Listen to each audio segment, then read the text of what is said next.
Yo mga ka-idol, welcome back to channel. Ngayon samahan niyo ako sa isang throwback na sobrang espesyal sa akin. Ang araw ng deployment namin papuntang South Korea noong 2023. Paglapag namin sa Incheon Airport, ramdam ko yung halo-halong emosyon, excited ka ba? At syempre lungkot din kasi malayo sa pamilya. Pero nung sinalubong kami ng mga bus papuntang Wasong para ihatid sa Wasong, doon ko na na-realize ito na talaga ang simula ng bagong yugto. Sa Wasong kami dinala para sa final medical training. Dito rin kami unang nagkakilala-kilala na mga kabayan ko naman kasama ko sa Jolina. Pero kahit nandito ka na sa Wasong Training Center sa South Korea, hindi pa rin kampante kasi kapag umagsak ka sa medical, may kabal ng Pilipinas. Kaya medyo kabado talaga ako no. Pero salamat nakapasa rin ako. Hanggang sa kinukontak na kami ng amo namin at kinukuha na kami ng amo namin dito para sunduin at talin sa kanya-kanyang dorm at kumpanya. Doon ko naramdaman na unti-unti na nagsisimula ang bagong buhay ko bilang OFW ibis mag-worker dito sa South Korea. Fast forward today, malapit na pala kami kapunta ulit dito sa South Korea. Grabe ang bilis ng panahon. Parang kailan lang, nanganapa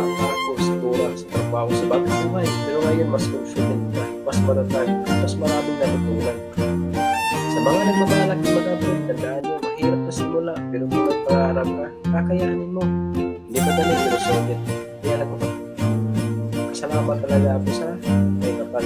Kung nagustuhan nyo ang kwento ko, huwag kalimutan mag-like, comment, at subscribe. Share na rin po sa rin kayo mag-vlog sa mga. Gusto ko rin manibigyan hanggang sa sunod na vlog. Annyeong!